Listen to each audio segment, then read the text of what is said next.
Up and Adam. Tractor systems are offline. We are Beyond FM. Beyond FM. The future of broadcasting is here. Up and Adam with Adam Montiel. It's community content from Concentrate. It's Up and Adam with Adam Montiel. Some say life is where it begins. Straight to the stars is where it ends. Yes, some say life is just where it begins. Straight to the stars is where it ends. Only to start again. Wednesday. Here we are, smack dab in the middle of the week. Thank you so much for being Up and Adam. My name is Adam Montiel, and I've been looking forward to sharing this conversation. Something is happening on the airwaves. One woman, an actress, comedian, painter, now a ham radio operator, is using her curiosity and her radio dial to uncover mysteries that most of us would scroll right past. You may know her as Glam Ham. Almost 500,000 have found her all over, whether it's TikTok, YouTube, Insta, where she takes the mysterious world of amateur radio and makes it not just accessible, but wildly entertaining. And then there was that video, the one that we talked about here on the show, the one about San Luis Airport going dark during or right before the Gifford Fire, a mysterious light blob over the Carrizo Plains, and possible connections to HAARP experiments in Alaska. Was it a coincidence? Or the kind of strange overlap that makes you at least lean in a little closer? Later in the show, we're going to welcome Glam Ham, NW6S, for a conversation that's part fire investigation, part frequency hunt, and all heart. You're going to love this gal. All right, first though, this story is interesting. For over 100 years, we've heard the warning, eat cheese before bed, and you're in for some wild, trippy dreams. From old folklore to Winsor McCay's 1904 comic strip, Dream of the Rarebit Fiend, cheese was actually blamed for turning sleep into a trippy nightmare factory. But now, science saying, maybe there's something to it. A new study from the University of Montreal links food sensitivities, especially lactose intolerance, with nightmares. Researchers surveyed more than 1,000 college students, and nearly a third said they get frequent nightmares. 40% believed food messes with their sleep, and about 5.5% said specific foods even shape their dreams. The top culprits? Desserts. My mom always said that. Too much dessert, too quick before bed, chocolate will give you nightmares. Dairy, spicy food, cheese. Guilty is charged. Dr. Tor Nielsen, who runs the Dream and Nightmare Lab in Montreal. God, what a business card, huh? Said lactose intolerant folks were way more likely to suffer nightmares thanks to the gas, the bloating, the stomach drama that can hijack sleep and bleed actually into dreamland. Late night eating made things worse, while folks who ate cleaner, fruits, veggies, herbal teas, reported better rest and fewer nightmare marathons. So the takeaway? Your gut and your brain are definitely talking at night. And sometimes that conversation gets super dark. Researchers want to test it further by actually having people eat cheese before bed and then tracking their dreams. Can they do that?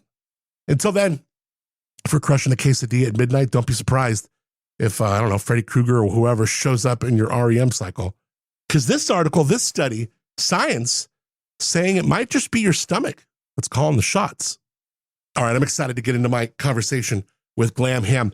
First, here's why I believe and my friends at Life Elements. I have seen what they do. I have walked in without hesitation. Martha's handing me something she whipped up, rubbing something on my elbow, asking how I'm doing. Do I feel it? Even their bug spray is made with essential oils like cedarwood, lemongrass, citronella. Their deodorant it's been a product that they started, a little over a year ago, and it's just sweeping the nation. Their CBD sticks, arnica, calendula, they're easing pain fast. In addition to their spot in Atascadero, you can shop their products at places like The Hive in Arroyo Grande, the General Store Paso, of course, lifeelements.com. Everything is small batch, cruelty-free, and with real healing in mind. Get to lifeelements.com, use the promo code Adam, save 15% on everything they got going on. I love Martha and Kurt. They're just the realest. Really encourage you to pull up to their spot, 7425 El Camino Real. They're in Atascadero, back right corner. You can't miss it. Huge sign, Life Elements. I promise you're going to be so glad you went in there. Let them know Adam sent you. You heard them on Up and Adam, lifeelements.com. And when you're on the website, don't forget to use that promo code Adam. It's Up and Adam with Adam Montiel. All right, she is an artist, a comedian, a fashion shoe designer, a muralist who once painted a replica of the Sistine Chapel, but today she's better known as a truth-seeking ham radio operator, content creator, and a storyteller with hundreds of thousands of people finding her channel over time online, all over the different social networks. She is Glam Ham. On the airwaves, she's known by her call sign NW6S. And her recent deep dive into the San Luis airport blackout right before the Gifford Fire has sparked more curiosity and conversation than most headlines have. And the more I keep learning about this woman, the more fascinated I am as we peel the layers back. We're going to introduce you to Glam Ham. Thank you so much for being Up and Adam. Oh, you're welcome. Thanks for having me on your show. You know, it's crazy because I'll be honest, this whole conversation started because of the questions I want to ask you over the Gifford Fire video. I saw it and I was like, God, I need to talk to this woman. But then I started digging into you and learning your art, your radio work, your near-death experience. There's so many layers to this woman. They're all fascinating. You are a talented bundle of stuff over there. What has been this path about? This is exciting. It's a bit mad, I won't lie. It seems to have taken its own journey, and I've just had some very strange things happen to me in my life. Like there's a sort of trauma category where I've had some traumatic things and I have PTSD, and that has sort of shaped who I am and how I operate. Like I like being at home. Every time I go out of the house, there's a mini risk assessment I'm doing, so it suits me being at home. And then I had my near-death experience in 2012, which was nothing dramatic like falling off a cliff. It was literally a blood pressure crash. And I had two people with me, which was really good, or else I never would have been able to tell people what happened because I don't think anyone would have believed me. But basically, I started to speak scientific information for about 45 minutes with no background and no interest in science, like nothing. I was so far on the artsy scale. You couldn't go any further. I was painting, I was performing, I was writing songs and comedy. Everything was artsy and zero was science and zero electronics. And after the near-death experience in 2012, I remembered, luckily, everything I had spoken about, really stuff to do with physics, for example, and very profound stuff about the nature of reality and the nature of time. And it was so deeply profound. The world around me disappeared as well. And I saw an entirely different environment around me, which was this matrix-like grid of energy balls perfectly aligned in a lattice grid. No connecting lines. They were just all on the nodes of a lattice. And I was like, what did I even see? So I started to really deep dive. This was the beginning of my deep diving life, was 2012. And I went the science route because I never was really drawn to the woo-woo stuff. But then along the journey, I found there's actually some pretty significant overlaps with woo-woo and science, like with crystals and crystal radios and stuff. And I started a podcast and interviewed a bunch of scientists like John Stewart Reed, who's this incredible sound scientist. He's absolutely incredible. He invented a cymoscope where you can make sound visible, which is sort of like a really souped up version of the Chladni plate where you sprinkle sound. You can strike a violin bow to it and the sand will take geometric shapes with the sound. So that's called cymatics, where you make sound visible. And John said, I think you saw the very fabric of space and time. And that was back in 2012. And here we are now. And what did you attribute that long 45-minute, where you just changed? Was it something that just kind of took hold then and went away, but it changed you? Or do you feel like it changed and that's still there? Could that diatribe, could you go on that rant right now kind of thing? Or is that still in you? What do you attribute all that to? Well, that's a really good question. I know that when my blood pressure crashed, like I almost passed out, and I've passed out actually a lot in my life. I've had squirrely experience. I fainted a lot. I had a little car accident in 2018. I lost consciousness and didn't even know I'd had a car accident. And every time these strange things would happen, it changed me a little bit, to the point that there's been so many incidents. I started to think, this is part of my path, and it always would direct me to new information to do with frequencies. So I think when the NDE happened in 2012, it just took the ego away. It took all that fabric that's in our brain that meshes and governs our every decision, because it's this fabric of who we are and our personality. And when we speak, we're filtering through a personality always. And that seemed to go away. And somehow it was like I just was literally a transceiver, and information was just being dumped through me so fast. I felt like a hose pipe of information, and I was just speaking nonstop, no ums and ahs, no pauses. And it was covering everything, like that, how we are technically blind. We can hardly see. There's this electromagnetic spectrum, and visible light is the equivalent of a soap bubble. And that's in NASA's words, a soap bubble on the spectrum. And we technically can't hear because we hear such a small amount of what is actually around us. And afterwards, the research was going on for about 16 months intensely. And that's when I started the podcast to share the research. And then, of course, life gets a hold of you. And I was working and back in the UK and had a little company at Pinewood Studios and was doing loads of comedy, always comedy. And so it sort of drifted away, and then bam, have the car accident. And I had a concussion and post-concussive syndrome. And right, all of a sudden, I'm playing the piano, and it's just coming to me, playing the piano and understanding music and the intervals and frequencies in a way I hadn't understood before. And I started to prolifically write songs and music starting in 2018, like just tons and tons of songs and music, and just wound up back with frequencies again. And then when the pandemic happened, like everyone else, I'm under lockdown, and I'm doing like everyone else. You're trying to do your bit. And I'm like, well, I'm not a doctor. I'm not an EMT, but I can sew.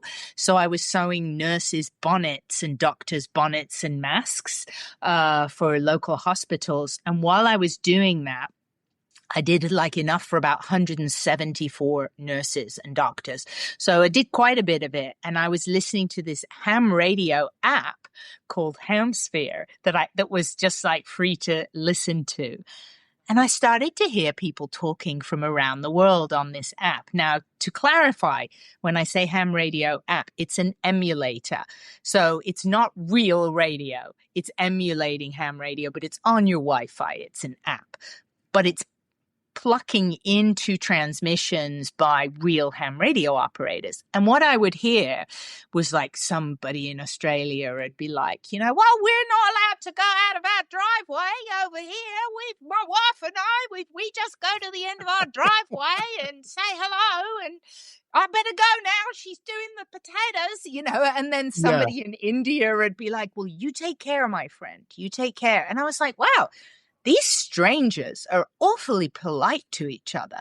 And that is ham radio. And so I was like, I think I want to become a ham radio operator. Let's see. Don't have to leave the house. Check. Can talk to people around the world. Check. Loads of juicy tech. Check. Yeah, this is a perfect hobby. Learn about frequencies. Check. How many people are doing this? I mean, look at the setup. First of all, before we get into like the specifics of ham, that's your butte right there. That is a machine. Tell me about what's all around you right now. Oh, well, I've got let me lift up my laptop. I've got loads of handheld radios. These are receivers. So you have receivers and then you have transceivers. So the receiver can receive frequencies from different distances depending on the band of frequencies that you work in. And when ham operators say like the 20-meter band, they're talking about a group of frequencies that the wavelength, when it makes its oscillations, one oscillation is approximately 20 meters, one wiggle of that wavelength. So that's where those numbers get thrown around. And most of like your local radios, like what firefighters have and everything, is like these dual bands, UHF, VHF kind of thing. And that's your real good emergency comms. So those are small handheld transceivers that receive and transmit. This big old buddy here is what's called an HF radio. This is by ICOM, which is a brand that I love. I just find the user interface is really elegant and very intuitive.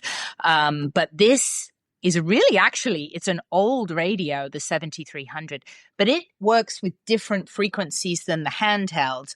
So this, you can talk thousands of miles away.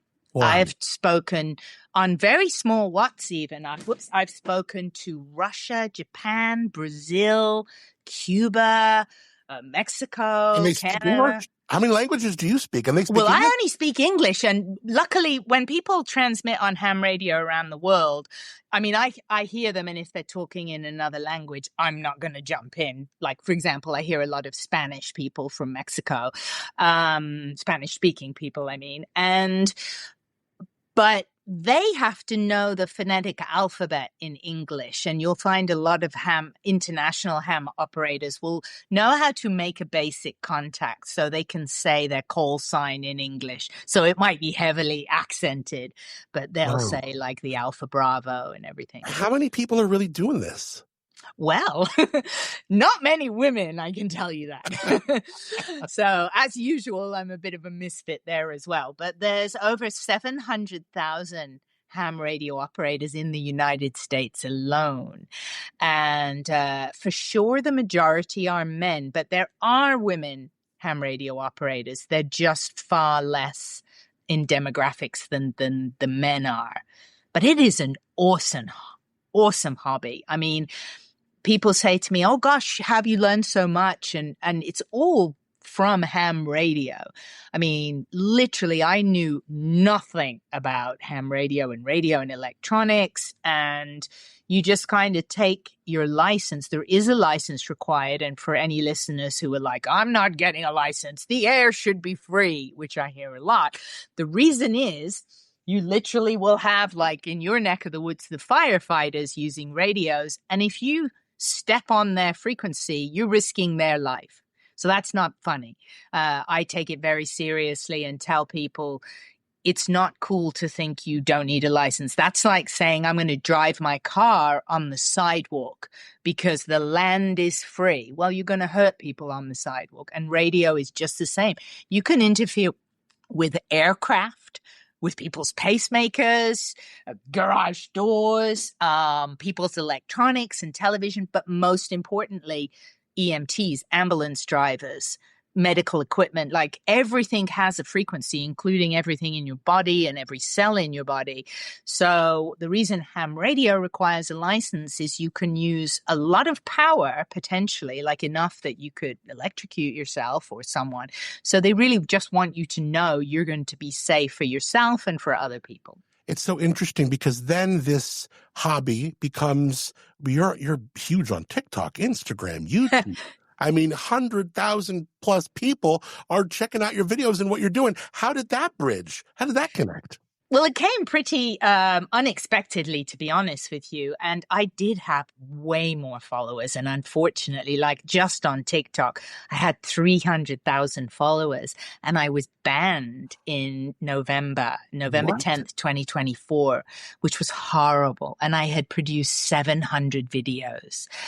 And one of the things that I learned about, funnily enough, because I know you want to at some point mention the fires, but I would do videos on some correlations and dot connecting with, for example, fires or earthquakes or floods. I did a ton of research into Hurricane Helene, which really broke my heart, as it did many, many people. And then when you start to see the repeat of floods, and I would start to find the same little dots connecting where these floods were, but my account was banned. So I have to be really very careful now on TikTok. And that gave birth to comedy sketches, which help fly under the radar. So I have a character who literally wears a unicorn helmet, and she's the other version of me. And I write the sketches, and they're called Twinspiracy.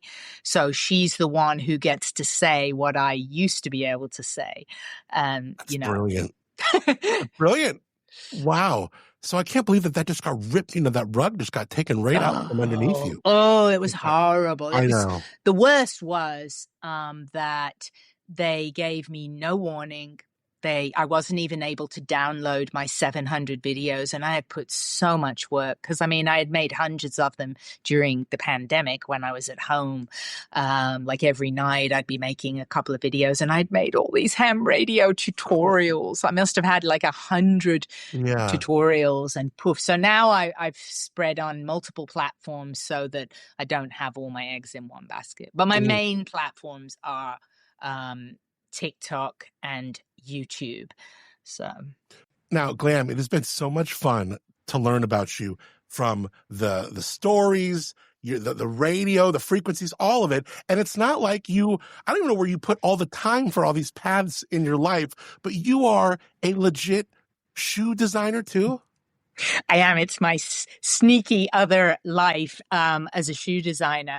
I was actually a shoe designer for 15 years for very big brands. I did loads of lines that went into department stores like Bloomingdale's and Nordstrom's, brands like, the biggest brand I ever designed for was Playboy. And it's not what you would think. It wasn't, when they hired me, they were like, what would you do? And I said, well, I won't go with super, like, nothing that involves a pole. I'm gonna do focus on the cuteness of the bunny and maybe some fluffy and chunky sneakers. So I ended up working for them for 9 years and designing just all of their shoe collections, which was really great, and got to travel the world for a shoe designer. I've done shoe collections for DreamWorks, where it was how to figure out how to put your foot into Shrek's head. So I've had some interesting shoe challenges along the way.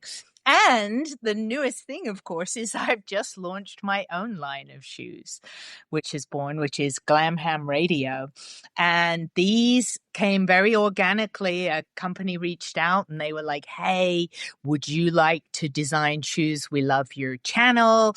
And everything is inspired by the things I talk about and am fascinated by on my channel, which of course involves conspiracy.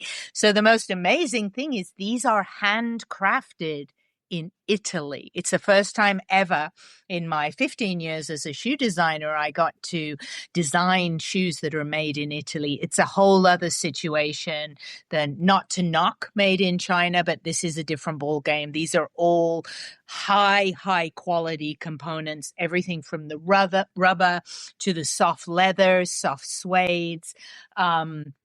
They've got designer laces. They're incredibly company. I've had them man tested. These are the very first pair. Smell is incredible. These have already been worn here. So the smell of Italian shoes is like no other. I mean, when would you ever go, it smells incredible, like incredible. And I have a ladies design as well. This is called Bouvet Strong. And this has, because Bouvet Island has been this fun little thing. There's a little Bouvet Island in the sock from a real satellite image. And in the Trust the Media that's inspired by the Roswell weather balloon, this has the actual news cutting that occurred of the saucer landing, flying saucer found on ranch in New Mexico, stitched into the tongue. That's the actual newspaper heading. So they're very, very, very custom and niche. They're limited edition. Everyone has a special code, and I'm not going to have them for sale for long because I want to design then my next pair of limited editions. So my plan is to have, basically for 2 months a shoe and then another one. And so when it's gone, it's gone. Okay, so these, $215, obviously those are premium shoes, but where else Yes. you get shoes like that Italian leather, custom made, manufactured for your order? We're looking at the shoe right now. Exactly. I've never had a pair of Italian leather shoes, so I'm excited. I got to be honest, I'm excited. Here's the other thing. Their prices from Europe include the tax and free shipping to the United States, to the UK, to Canada, to loads of countries, and no tariffs right now on any US orders. So that is your final price, including shipping. And they have an incredible return policy. If there's anything you're not happy with, hopefully you will be thrilled to bits with the shoes.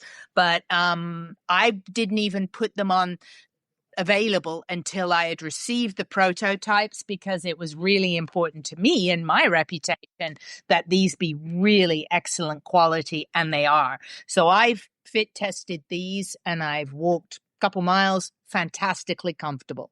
And these are man tested, but these ones are actually also available in ladies' sizes. There's sort of a unisex type of an outdoor shoe, but I designed them for men. But you can actually get this model for ladies as well. Those are sharp. I can't wait. Another thing that you do well. I can't wait. And to see how this line progresses. Yes. Awesome. Yes. So exciting. Also, even the box is a collectible box. Every one I design the box from top to bottom. This is premium Italian leather, so magnetic closure. These are to keep, and there's little, my little phrases on here. And then the Trust the Media shoe that was inspired by Roswell has, again, the original newspaper print on the shoe, which is just like, and then this is one of my things that came in my sketches. We had to start talking in code on my channel because I kept getting violations. So when I would talk about drones, high-tech drones, we call them chrome-plated pigeons. So I don't get violations anymore. Right. So there you go. We'll put links to both these shoes in the show notes, and so people can. Thank you. I know I'm going to check them out. I'm in for the Trust the Media ones. I love the idea. Awesome. I love the shoe. I'm in. So thank you. This video that you produced about the Gifford Fire was really interesting, and I love how you're like, there's this aspect of you where you're very humble in the way you say, "Hey, I'm willing to debunk myself here," but you bring up a lot of coincidences. Talk about what you discovered in this video. This what looks like the Topaz Solar Farm, if I'm seeing it the right way, because that's where that big solar farm is out there. Right? Is that called? Is that what this? Is it California South? Oh, there's a valley. It's California Valley. That's it. California Valley Solar Ranch. So it's CVSR. Okay. Is that the one? Is that a different one? Let me see. I think Topaz might be different. Okay. There might be more than one out there, actually. But Topaz is like just massively huge. Okay. Well, first of all, disclaimer. So whatever I talk about now, like literally is just speculations and observations, and that Solar Valley, like that everybody's innocent. Nobody's doing anything. Right. Yeah.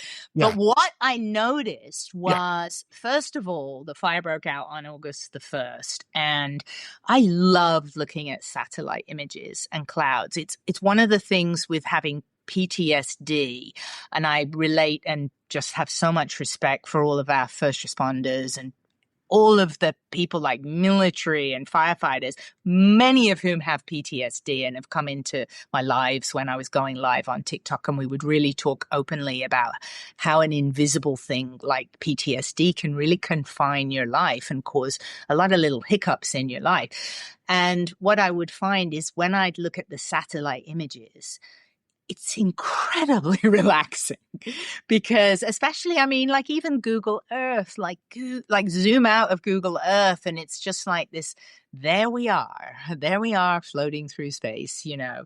And what happened is I started to notice odd things. Now this I would get strikes on my last TikTok account. I'd get these strikes and I thought, why am I getting strikes? These are pictures of clouds that I'm finding, but I would find these really squirrely, unnatural clouds. Like one of the shapes I kept finding was giant triangles that would be like 200 miles one size of the triangle, and it would just be missing from the cloud. So I'd put it on TikTok of, hey, look at this. And it just happens to be right by this, the bomb cyclone. This is interesting. And I was literally like, what's this? This looks interesting. And I'd get these huge strikes and threats of your account would be banned. And I was like, wait a minute, this is a satellite image. What's going on here? Like this is I've happened upon something that clearly somebody doesn't want on social media. And I would have people write to me and like, hey, you know, I work on a submarine and those are like VLF submarine waves that have an effect on like cloud physics and stuff. And that's looking for missiles or looking for submarines. So I started to see, oh, the military and the clouds have got something going on, you know. And then with radio, I don't know if you've heard of HARP. That's what I want to ask you about too. Okay. We're going to talk about that because yes. Let you so steer me because you steer me where you want. Yeah, no, and correct me if I'm wrong. No, that you bring up HARP because I'm glad that you're going there. It's basically a giant radio transmitter that points at the ionosphere, that charged layer above the Earth. It sends high frequency radio waves kind of upward, kind of like shining a flashlight into a layer of charged particles. And there's like these two aspects of it. There's like waves that excite the particles, creating small localized changes that scientists can study using instruments on the ground in space. Yes. But then there's like this aspect where people wonder, can you use it to affect things? Yes. You know what I mean? So what is the facts and the fiction with regards to HARP? Well, really great explanation, by the way. I couldn't have done it any better myself. So HARP gets blamed for way too much stuff. Like HARP there is just a bunch of awesome scientists who are very clever people and they're just trying to do cool stuff. But HARP collaborates with other entities like the Department of Defense type of things or the military. So there you've got your bunch of scientists doing things that other people want them to do. So, for example, during the Gifford Fire, and I only know this because as a ham radio operator, there's this bizarre overlap with HARP. They use HF frequencies, which are high frequencies. It's a certain band of the frequency spectrum. Well, that's what this radio is. When we talk long distance, we're using HF frequencies. So what HARP does is when they have these like little programs where they're doing some experiments, they will make it publicly available to ham radio operators to tune in on the frequencies and make observations and give feedback. So I happen to know that on July the 23rd and 24th, HARP was doing one of these experimental time periods. Now, on their paper, I'm kind of surprised they said this, if I'm honest with you, because everything I talk about, that's why I thought it really sucked I got banned, because everything I talk about is publicly available. It's not like I'm going, hey, I have a classified document in my hands. It's like, this is on the internet. So on the 23rd and 24th of July, 2025, they made this announcement of the times they were going to be firing up their transmitters. And they said it was in partnership with MITRE, M-I-T-R-E, MITRE. So I go and look up MITRE. And that company, these are all really cool companies. So again, I'm not dissing any companies. In fact, I love all these clever companies where they're experimenting and they've got the cool tech. But what they do is they're doing contracts with the government and with like NSA and DOD and the FAA. And one of the things they do is they test aviation resiliency. Well, then I happened to see, so that was publicly being done on the 23rd and 24th. Now, I'm going to hazard a guess that there are plenty of experiments done where they don't go, hey, we're firing it up today. Like, I think it's on the down low. Well, the very day before, this is where, they're just going, hang on a minute. San Luis Obispo Regional Airport was down and had to cancel its flights because the Santa Barbara radar tower was fully out. And they said it was because a fiber cable was cut, I believe to do with building a bridge. Now, as I dug for more research, what I learned is that these can completely be a real excuse, like it can be genuine, but also it can be cover. Like, hey, we're doing an experiment with electromagnetic frequencies. People in this area of the city are going to lose power. Let's tell them we cut a wire, but it really is other things going on. So it was, to me, incredibly unusual that HAARP had said, we're going to be doing this electromagnetic activity, which completely can interfere with radio and electronics. And we're doing it publicly the 23rd and 24th, and the day before the airport was out. And when you think about it, airports surely have some redundancy, right? Like one fiber optic cable can take out Santa Barbara's tower and a whole airport? Like, really? And I mean, if that is the case, then no wonder people might be testing the resiliency, because that's a scary thought, right? If you can go and snip a cable and bring down an airport. So I'm not saying any of this happened or was anything to do with HAARP. All I'm saying, like in the video, is, that's a coincidence. And then HAARP is in Gakona, Alaska. And they said they were going to be directing their experiment southeast of Gakona. Well, that lines up directly with San Luis Obispo Airport. Is it straight line down southeast? So these little connections started to formulate in my brain. And then when I was going through the satellite footage, as I just like to do, I like to noodle and scroll through and look for weird things because I find it fun. It's really like playing a puzzle game like Sudoku or something, except it's looking for things in the cloud. So I really enjoy this so immensely, I can't even tell you, to find something juicy. And so there's a flash in the cloud, and it's right next to where the fire was. Now, when I say right next to, obviously on a satellite image, it's right next to it, but on the Earth was like, say, around 20 miles away, but still in pretty close proximity. Like on the satellite image, it's directly together. And it was a flash, and it was UTC time, Universal Time Coordinated, which is right now 7 hours ahead of Pacific time. So it was happening UTC at 11:40 p.m. every night, this flash. Now, I could only go back to the 29th of July in my satellite images, and then they weren't public anymore. But every single night from the 29th of July, this little flash would appear. Now, obviously, I'm like, that's got to be a reflection of the solar farm, right? So I go, two out there. I've been checking. Yes, there's Topaz and the California Valley. Yeah. There you go. So I find the coordinates of what I call my friendly light blob. And on certain days, it definitely did look like it was a longer beam, which I'll be honest, I haven't really seen before. But again, I'm totally saying probably a lens flare from the flash reflecting off of the solar panels. But the location, I was like, wow, that's funny. It's so close to this very big fire. And then I had noticed some other solar farms around. And I was like, whoa, they've got fires near them as well.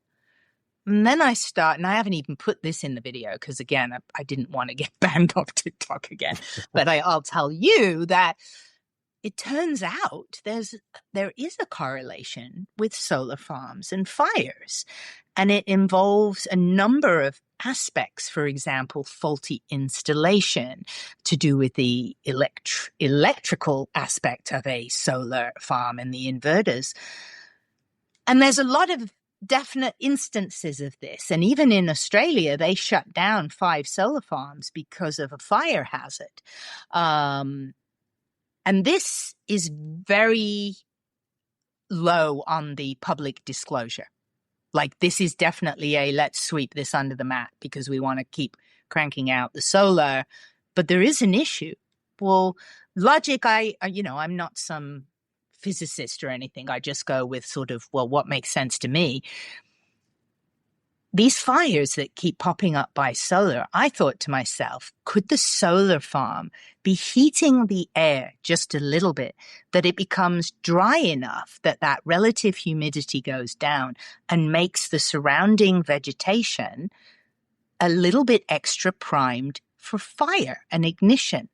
Well, it turns out the answer is yes. And it's very small. Like, between, I think, 1 and 2 degrees warmer. But if you're already in a drought with bone dry vegetation, and you just make it that little bit more bone dry, that's a significant thing. And so kind of under the radar, no pun intended, they're starting to look into this and address this with talk of, for example, making sure the vegetation is adequately cleared around the solar places. And they've also found that when solar panels catch fire, it's very hard for the firefighters to put them out because the system, the infrastructure of the solar setup can continue generating electricity while it's on fire. So this is really dangerous and very, very difficult for the firefighters to have to deal with, similar to the lithium-ion batteries. You hear that with very the batteries. difficult. Yes, very difficult. They burn hotter, don't they? Yes. Yeah, I mean, just terrible. So that's sort of a little thing I started to put together, and it ended up just being a whole bunch of coincidences of like, well, you've got HARP. First of all, you've got the airport going down on the 22nd and the radar tower. I mean, pretty scary. Like anytime an air traffic control tower or whatever, any of those guys get affected, it's very scary and dangerous. So, but the San Luis Obispo airport's out on the 22nd.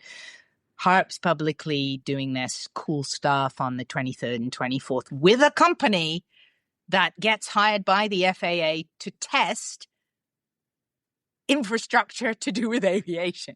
So you can just go, for example, and again, I am speculating, if I was hired to test airport resiliency, what would you do? You'd mess with it. You'd go, right, let's try knocking these radio frequencies and see how much damage it does. And because let's do it to a small airport that maybe doesn't have a lot going on. Let's leave LAX alone. Right, no, sure. But let's try with San Luis Obispo. They're only going to cancel 15 flights or whatever it was, not hundreds of flights. And I mean, I get it. So again, anything I'm saying, I'm not going, this is terrible, they need to stop. I mean, maybe possibly could be more transparent with customers. I don't know. But I get why they're doing it, because the aviation infrastructure when it comes to airports is incredibly old. Like radar stuff was put into airports when disco was just coming. That's how old it is. That's crazy to think. Right? Yeah.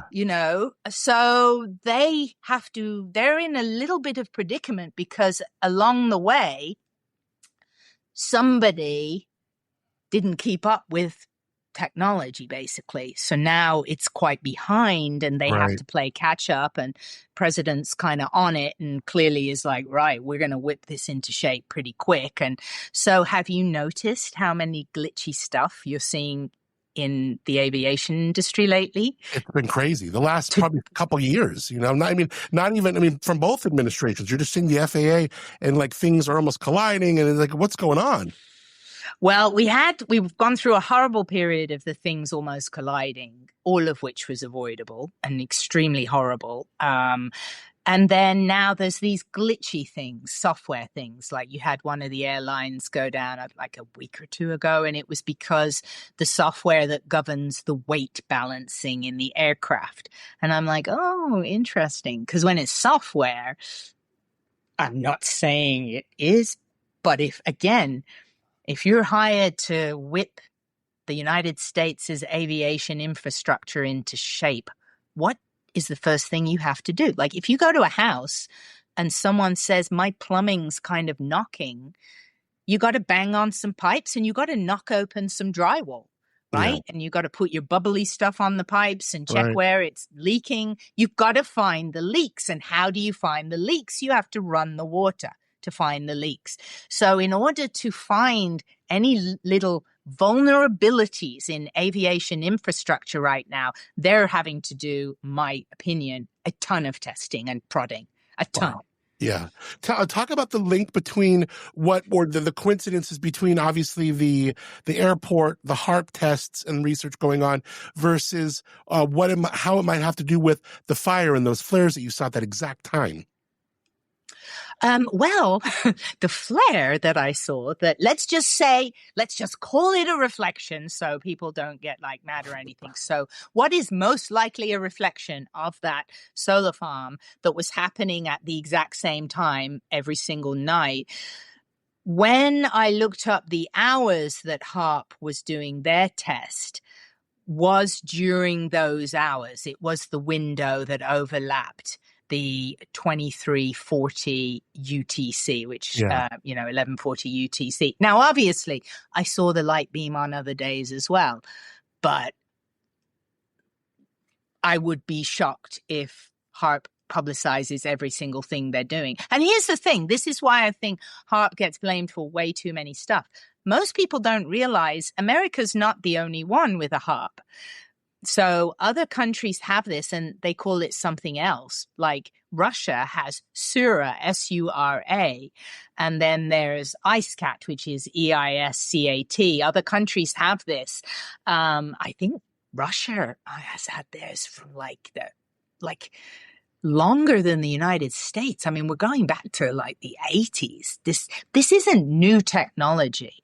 And a lot of people have no idea how advanced things have got right now. And that's why I do feel bad for all the people who are aware of it and get labeled as conspiracy theorists, because it's actually not. Like, it's scientific technology that is used pretty regularly. Yeah, and what's interesting is because some people hear HAARP and immediately think of mind control or weather manipulation. Right. And I'm curious, from your perspective, why do you think really these fears persist? Well, and how do you separate fact from fiction? Well, one of the reasons people are so suspicious is because there's enormous amounts of evidence, the degree to which we've been lied to. I mean, there's so much declassified stuff right now. I mean, I found one, and we're talking like, I don't know if it was 1956. It was so long ago. They found that Americans working, I don't want to say the city in case I get it wrong, but let's just say another country, and they found that the Russians were microwaving them, and they all were getting sick. And they ended up, some of them passing away of cancer, and they had to move all these diplomatic people out, but they were being microwaved 60 odd years ago. So this is declassified stuff now. And you think, good Lord, why would they do this? I mean, there's been horrible experiments. I mean, I have found some stuff that I'm like, holy smoke, I can't believe. There's some stuff I found when I had my old TikTok channel that I could never talk about on the channel, to do with mind control.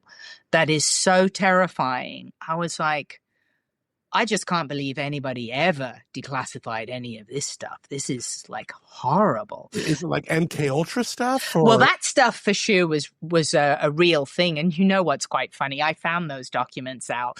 And you know whose name is on the meeting when they had a discussion to do away with it and basically say maybe we shouldn't be doing this to unsuspecting students and this sort of stuff? Right. Joe Biden.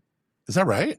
Joe Biden, he's so old. He was there at the meeting. His name is on there, Joseph Biden, in this old little black and white document. Well, the other thing, though, is there's the human brain has these certain frequencies, and I don't know if you're aware. Have you heard of the Schumann resonance? No. So the Schumann resonance, you can get apps. In fact, let me see if I can just show you a picture on my phone of what Sure. one looks like. This is so fascinating. It looks really similar to my radio here. So all the Schumann resonances is there are radios around the world, in particular, Tomsk, Russia, and Cumiana, Italy. And what they are listening for on a radio that looks just like this is certain frequencies from like 0 to 40 hertz. And what that is the frequency that's between Earth's surface and the ionosphere. Now, people call it Earth's heartbeat, but that is a little bit misleading because it's not the Earth that's beating. It's this cavity between Earth and the ionosphere, and where it comes from is lightning. So it's a charge of electricity from lightning, and the frequency on average is 7.83 hertz. And a weird and interesting math is the exact dimensions of this wave and the Earth mean that it's a standing wave. And a standing wave does this. It just goes up and down like this rather than like a wave you'd see in the ocean that's wobbling along like this. You know, it's just bump, bump, bump like that. And these frequencies overlap the human brain. So like the 7.83 is, I think, a more relaxed state that the human brain would be in. So there are for sure documented experiments with frequencies affecting the human brain. So here's today's reading of the Schumann resonance. And I can tell you this is extremely abnormal. And the reason it's abnormal is because let's say that was a solar flare. You would see it gently sort of boom and fade out. But this is almost cut with a surgical knife at the side. So then we get into human-induced changes, and that's where it could be these, they call it ionospheric heaters. And I don't even want to blame HARP because other countries have got them. So it's not like, oh, it's HARP, it's HARP. Also, this can be geomagnetic storms. So to be clear, you would expect to see something with geomagnetic storms. But when they have sharp cutoff lines like this, it just, you can tell by looking at it. I mean, I found one and it's like on at 0 hours and off at 0 hours. Like that's not a solar flare that's clocking in and clocking out. Something is being turned on and being turned off, you know. So it can be radar jamming. It can be submarine related. Like they have to bounce those frequencies to talk to submarines thousands of miles away, you know. This whole idea with radio and frequencies and the way that you study it, it's almost, it goes beyond just like science in a way, right? It's almost like it's beyond the levels. It's kind of deeper. It's almost like spiritual. What would you call it? Exactly. What would you call it? Is it? Yeah, absolutely. It overlaps with spiritual 100%. And do I have them close by? If you gave me 1 second, I could grab something. But I know you're recording. But for example, I have tuning forks. And when I had my NDE in 2012, some of the information that came to me, and I knew it as truth, like it resonated through me like the biggest truth of my life. I felt I was seeing through the keyhole of the universe and being given a glimpse. And some of the messages that came through were, well, the first line I spoke was, everything is an illusion. It is all our perception of an infinite range of frequencies and vibrations.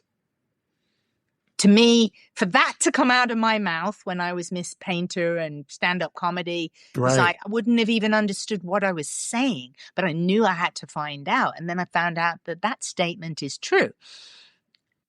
If you know, the biggest physicists of the day will tell you, like, there actually isn't solid matter. And it's a big head shaker, you know, and if you condense the actual matter that was Earth, you'd end up with like a pea, you know, this heavy pea. Right. The other message was sound can heal everything and music is the key. And so I dove into sound healing, and I was in the UK and I was studying sound healing in Glastonbury, and I studied the frequencies of color in Cambridge. Masses of crazy coincidences happened. I was struck psychic for 5 months, like incredibly psychic. It went away when I went back to the UK and got to Heathrow. And I used to say in my stand-up, it was like I got to Heathrow and customs found me in possession of a small amount of hope. And it was like gone, but the sound healing is astonishing what it can do. And do you play any musical instruments at all? I've always liked playing the drums, but I'm not like really good at it. And I don't really play any music. I have drums too. Yeah. I do love them. So the easiest way to explain is like on a piano, or if you've ever sung like the do, re, mi, fa, so. Well, between those notes are what's called intervals. So you have like do, re, that's your second interval because you've gone into your second note. Well, there's a special magic that happens between the first note and the fifth note. So do, re, mi, fa, so, do, so. If you did those at the same time, which I do with my tuning forks, you get what's called the perfect fifth. And a scientist named John Beaulieu studied this and found that if you play the perfect fifth, he would take people's blood and find that their nitric oxide would go up based upon the sound frequency. And that would help like clean the arteries and clean up your blood. And that is literally the tip of the iceberg with sound healing. It's an absolutely fascinating thing. But these are all the things that back in 2012 I dove into. So I interviewed sound scientist John Stewart Reed 3 times, and I interviewed another acoustic scientist, Pierre Rubessa, who was in Switzerland, and he had invented a machine that was their equivalent of the FDA approved for healing illness. And it was a sound generating machine, and he was able to tune in frequencies for different ailments. That's incredible. Yeah. All right. Can you let me do 2 more questions? I know we've gone so long, but I've had so much fun talking to you, and it's just been awesome. The final one on, just to kind of wrap up the whole video and the reason why I reached out. Let's say, you're at a town hall, emergency management, FAA, they're all there, the people with the fire. You got a mic, one shot. What would be the first question you would ask? Not one just one that invites truth, not necessarily defense.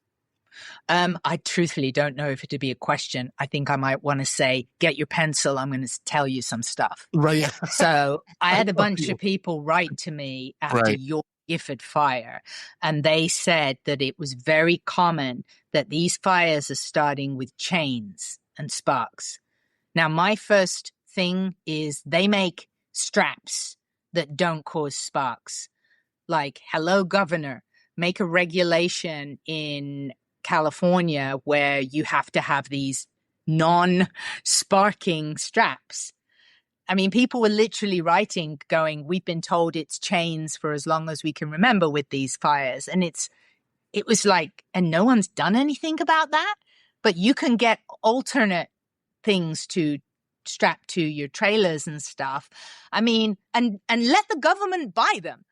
Like, don't make people buy them. Look at the money that is wasted when these fires break out. Imagine the money you're going to save if you don't go and burn 130,000 acres. What's burning right now in the Gifford Fire? 130,000 acres is burning. Your air quality up there is horrific. I put it behind me on my screen to show you. Let me just bring it up. Hold on.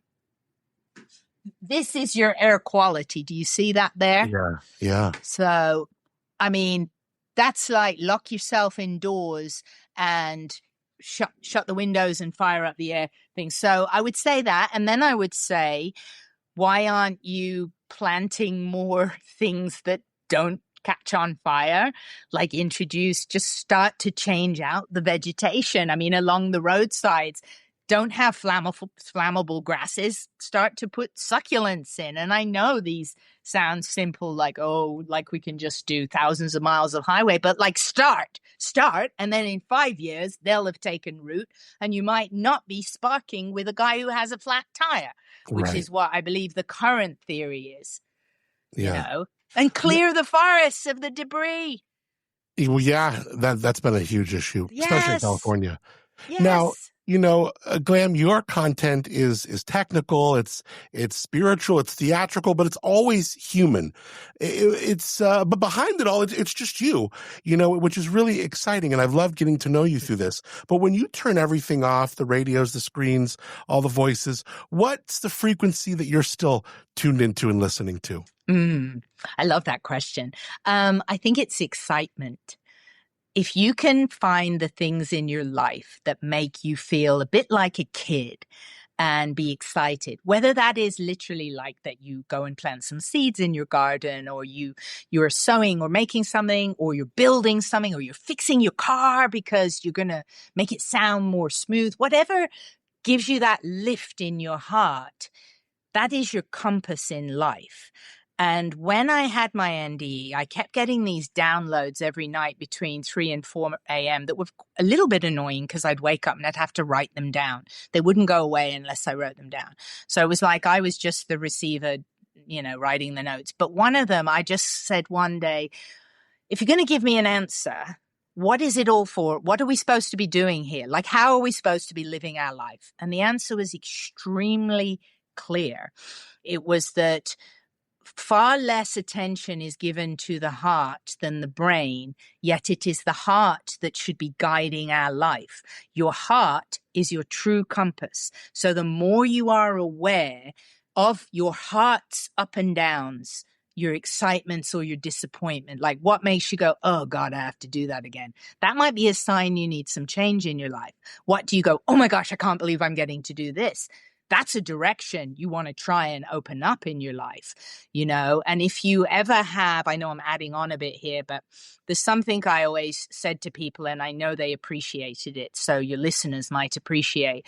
When you have those confusions and what should I be doing, I always say give it the pillow test, because when you lie down to go to bed at night and you put your head on the pillow, your personality subsides.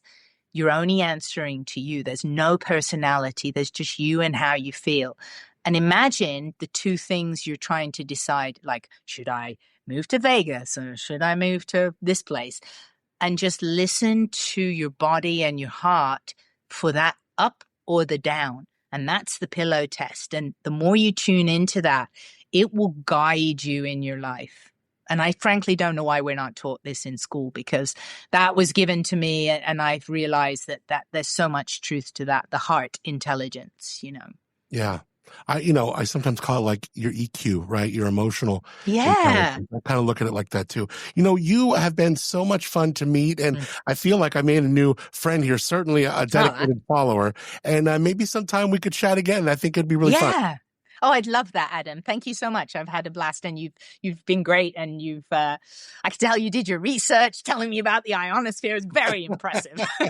Not many people can do that. I didn't want to come here because as I'm getting to learn you, I'm like, oh damn, she has really got her stuff dialed in. I'm gonna have to read up a little bit more, make sure I got this all down. But no, it's been so much fun. I can't wait to chat with you again. Yeah, thank you so much, and you take care. Some say life is where it begins. Straight to the stars is where it ends. Only to start again. All right, what a ride, huh? From art to comedy to ham radio frequencies and fire maps. You could follow her work on all over the socials, TikTok, Instagram at Glam Ham Radio, also YouTube, same name. Check out those brand new limited edition shoes. These Italian shoes. I mean, that was like a pleasant curveball, huh? Like, what, you're a shoe designer? These shoes are solid and sharp. I'm gonna be rocking some Italian leather soon. All the links for Glam Ham in the show notes. There's a lot of them. Check them out and follow her. Be great to have her back sometime too. I'd love that. All right, this weekend, this Saturday, the Creston Bloody Mary Battle. Are you ready? I'm so excited to be out there. I'll be emceeing. I'll be a judge too. This Saturday, August 23rd, the Creston Bloody Mary Battle, first ever. Get to CrestonBloodyMaryBattle.com. We got about a dozen different folks making Bloody Marys. I mean, I'm just doing the math. It's public school math, so forgive me for a second. But if we got about 3 ounces each of a Bloody Mary, and there's 12, let's just say for the sake of argument, 10. That's 30 ounces of Bloody Mary. Yeah, you could be good. You'll be good. Beer from Firestone. Wine. We've got wineries out there doing wine tasting, bovine bingo, live music, men's club, the Creston Men's Club putting together some killer burritos. It is going to be a blast. The Creston Bloody Mary Battle. It all goes down to the Creston Rodeo Grounds. Every dollar supports the Creston Women's and Men's Clubs. Snag your tickets now. They'll be at the door to CrestonBloodyMaryBattle.com. All right, what a show. I really enjoyed chatting with her. I want to thank our friends at Moonshiner Collective for original music on the show called Start Again. Stream them wherever you get your music. Also, moonshinercollective.com. Timbre Winery, Timbre. The tasting room is in the village of Arroyo Grande. World-class wines, great people. And I just thank them for our Timbre Lobro Studios. TimbreWinery.com. Thank you for rating, reviewing, subscribing to the show wherever you listen to it. It means a ton and makes a huge difference, helping others discover what we're doing here in this community. Appreciate you a lot. Your SoCal forecast: extreme heat warning for most of SLO County. Heat advisory in San Luis Obispo, temps around 90. Temps right around 100 today in Paso, Templeton. Things will start cooling down by Saturday, but not by much, only by a few degrees. And we'll start really cooling down a little bit more, temps we can manage with by next week, meaning 80s instead of 90s and triple digits. That being said, I hope you're having a fantastic week and you have a great day. Till tomorrow, I'm Adam Montiel. Thank you so much for being up and at 'em. Some say life is where it begins. Straight to the stars is where it ends. Only the stars